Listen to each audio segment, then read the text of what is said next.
le bulletin sur Fraternité. Bonsoir à tous et bienvenue dans cette session d'information. Nous sommes le mercredi 4 septembre 2024. On parlera sécurité routière dans ce bulletin, le permis de conduire, une pièce maîtresse qui sanctionne un examen de fin d'apprentissage de conduite. Certaines personnes conduisent sans pour autant se faire former. Ce sont celles qui sont généralement auteurs des accidents de la route. Vous suivrez dans ce bulletin les conseils et explications d'un spécialiste de la route.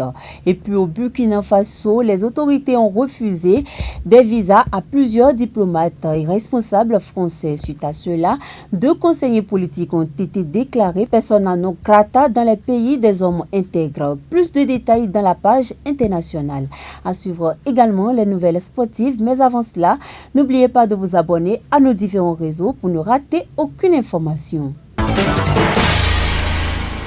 Bienvenue à chacun et à tous. La cohésion sociale, le vivre ensemble et la paix au nord du Bénin. Le médiateur de la République du Bénin, Pascal Essou, en fait une préoccupation majeure qui justifie le lancement du projet tourné de plaidoyer et de sensibilisation des jeunes du nord Bénin sur la paix, la cohésion sociale et le vivre ensemble dans le nord Bénin. Ce projet qui va permettre la formation de 1350 jeunes de 27 communes des 4 départements du Nord va permettre de renforcer la lutte contre l'extrémisme violent et la radicalisation dans ces localités en proie à l'insécurité. La cérémonie de lancement s'est déroulée ce mardi 3 septembre 2024 à Parakou en présence des préfets des 4 départements du Nord, des maires des communes concernées, mais aussi des jeunes bénéficiaires du dit projet. Le point à travers cet élément que nous proposent Epiphane Tchabi et Socrate Adam Todé.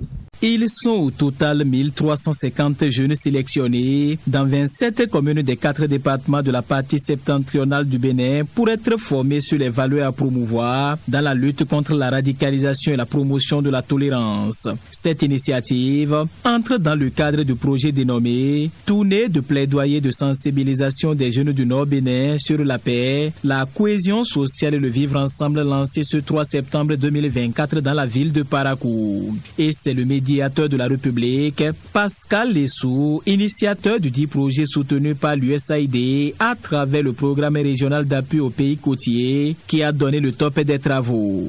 Le projet dont le lancement a connu la présence des autorités des différentes localités bénéficiaires, mais aussi des responsables chargés de sa mise en œuvre, témoigne de l'importance accordée à la promotion de la cohésion sociale et de vivre ensemble dans notre pays. Notre action s'inscrit dans une perspective de faire reculer les barrières de l'intolérance, de la radicalisation et de contribuer durablement à la paix, à la cohésion sociale et au vivre ensemble au sein de nos communautés. Comme vous le savez certainement, l'institution du médiateur de la République, au-delà de ses missions traditionnelles d'amélioration de l'état de droit et de la gouvernance administrative, œuvre également à la promotion du dialogue politique et socio-communautaire. Le projet que nous lançons officiellement aujourd'hui, consistant en une tournée de formation et d'engagement civique de 1350 jeunes du Nord Bénin, s'inscrit dans une série d'activités du programme régional d'appui aux pays côtiers visant à renforcer les connexions des jeunes et des femmes avec les autorités locales et nationales. À terme, cette série d'activités permettra aux jeunes et aux femmes de porter efficacement et de manière constructive les préoccupations de leur communauté aux décideurs nationaux. Le choix porté sur les 27 communes bénéficiaires n'est pas anodin, ceci en raison de la situation sécuritaire qui prévaut dans ces localités. En cette circonstance solennelle de lancement des activités du projet ce jour, mardi 3 septembre 2024, je voudrais vous souhaiter la bienvenue et vous remercier pour votre présence, preuve de votre engagement à jouer votre partition dans cette lutte asymétrique. Nous nous souscrivons pleinement et prenons ici l'engagement solennel de ne ménager aucun effort pour l'atteinte des objectifs. Les participants à ce lancement ont été mieux renseignés sur les objectifs du dit projet, le rôle du médiateur de la République, sa mission, ses attributions et son domaine de compétences, ceci à travers plusieurs communications. D'une information à une autre, on parle de sécurité routière, en l'occurrence le permis de conduire. Aujourd'hui, certaines personnes n'attendent pas forcément d'avoir un permis avant de conduire. Ces personnes sont généralement à l'origine des accidents parce qu'elles ne maîtrisent pas le code de la route. C'est tout un risque auquel ils s'exposent. Eric Rondonoubo, spécialiste de la route, nous apporte plus de précisions. Suivons. Aujourd'hui, les gens, vous savez, dans le temps passé, nous avons fait les permis Secrota où il suffisait qu'on te voit conduire véhicule allant au TP, on te remet le permis de conduire. C'est vrai que tout est révolu. Aujourd'hui, et pour avoir le permis de conduire, il faut avoir une certaine connaissance et que j'ai tant souhaité que ça soit ainsi par ce gouvernement mis en place qui investit beaucoup dans la sécurité routière à travers donc les permis et les réformes liées donc au permis de conduire. Mais ce qui reste encore est que ceux-là qui avaient des permis sans une base fondée, ceux qui avaient des permis sans aucune connaissance, continuent de perturber le système actuel. Si l'État pouvait donc leur exiger un certain nombre de recyclages, où ils peuvent même voir dans les mesures dans lesquelles on peut les accompagner, et ça serait plus ou moins bon. Sur ceux, et ajoute également ceux qui n'ont pas du tout le permis et qui se met au volant et roule. Comme si, l'ancien système toujours où quelqu'un arrive à laver le véhicule de son papa en déplaçant le véhicule du point A au point B et se qualifie déjà que lui peut déjà sortir dans les rues. Les conséquences, c'est quoi? Et d'autres pleurent et d'autres rient. L'État est en train de prendre des mesures qui lui permettent donc de corriger ça. Vous savez, aujourd'hui, d'abord, le permis ancien ne marche plus parce qu'il n'y a pas le CIP, c'est un permis papier. C'est-à-dire qu'il n'y a pas aujourd'hui, ce permis n'est pas encore enregistré. L'État de prendre des mesures pour que désormais ces permis soient enregistrés autour du CIP. Et là, les recyclages vont commencer, je crois bien. Les amens d'aujourd'hui, ce n'est pas qu'ils veulent, mais qu'ils peuvent. Parce que si vous n'êtes pas doté correctement de la connaissance en code, vous ne pouvez pas y parvenir. Et la conduite également, et ce n'est plus les désordres que nous faisons sur le terrain où tout le monde devient moniteur. Non. Tout est au clair et les échecs coulent. Ce qui reste maintenant à corriger, c'est ceux qui avaient les permis du temps passé. Nous sommes d'accord, il faut que l'État passe comment faire pour les recycler. Et également ceux-là, il faut que l'État décourage à jamais ceux qui n'ont pas le permis de conduire, qui se mettent sur la route de l'État. C'est alors que même le vélo, vous voyez le vélo, normalement, le conducteur de vélo doit avoir au moins 16 ans. Nous sommes d'accord, il doit avoir au moins 16 ans. Ça veut dire qu'un enfant moins de 16 ans n'a pas le droit de rouler sur la route. Nous sommes d'accord.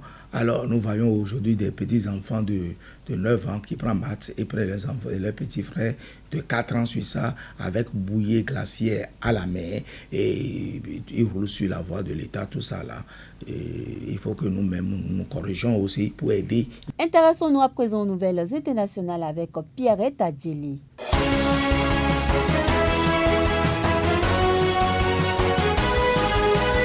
Au Togo, un grave incendie a ravagé le marché de Kégué, situé dans la commune de Gof 2 à Lomé dans la nuit du mardi 3 septembre. Selon les informations, les flammes provoquées par un feu de ranga ont rapidement consumé de nombreuses échoppes. Le bilan provisoire indique que l'incendie a détruit 6 petits hangars contenant des produits vivriers. Cet incendie, survenu à moins de 2 semaines de la rentrée scolaire, accroît les inquiétudes quant à l'impact économique sur les commerçants et les familles locales. Les dégâts matériels et la perte de denrées alimentaires, soulignant l'urgence de renforcer les mesures de sécurité dans les marchés et les infrastructures commerciales du pays. Pendant ce temps, au Burkina Faso, les autorités ont refusé des visas à plusieurs diplomates et responsables français. Certains diplomates et responsables français sont confrontés au refus des visas. le nouveau directeur de l'école française de Ouagadougou et certains gendarmes censés assurer la sécurité du chargé d'affaires français au pays se seraient également vus refuser d'entrer dans le Burkina Faso. Par ailleurs, l'ambassade de France au Burkina Faso est également confrontée à une pénurie de personnel. 2 conseillers politiques ont été déclarés persona non grata pour l'activité subversive et expulsés du pays. Dans ce climat de tension, le Burkina Faso aurait lancé un ultimatum à la France pour déplacer l'ambassade vers un autre lieu. Merci Pierrette. Rendez-vous demain pour un autre numéro. Place maintenant aux nouvelles sportives avec Noris Adagwe. Noris, bonsoir. Éliminatoire CAN 2025, Mohamed Tidjani, incertain pour le match Nigeria-Bénin. Bonsoir à tous. Oui, effectivement, le Bénin pourrait être privé d'un de ses piliers défensifs pour son premier match des éliminatoires de la CAN 2025 contre le Nigeria. Mohamed Tidjani, défenseur d'Ivedon Sport en Suisse, s'est blessé à la cheville en club avant de rejoindre la sélection nationale. Après une visite médicale effectuée par les médecins de l'équipe béninoise, son état de santé reste préoccupant, le rendant incertain pour la rencontre du 16 septembre au Goldwyn Akpabio International Stadium du Yo. Si Tidjani devait être forfait, Gernot Rohr, le sélectionneur des Guépards, pourrait compter sur Olivier Verdon, un autre cadre défensif pour épauler Cédric Rontondi en défense centrale. Portugal, Cristiano ne dit pas non au Mondial 2026. On parle toujours présent avec le Portugal. L'attaquant Cristiano Ronaldo, 39 ans, 212 sélections et 130 buts, n'a pas l'intention d'arrêter. Au point de pousser jusqu'à la Coupe du Monde 2026, le joueur d'Al Nassr n'a pas écarté cette hypothèse. Je me sens bien, je me sens en forme ou presque.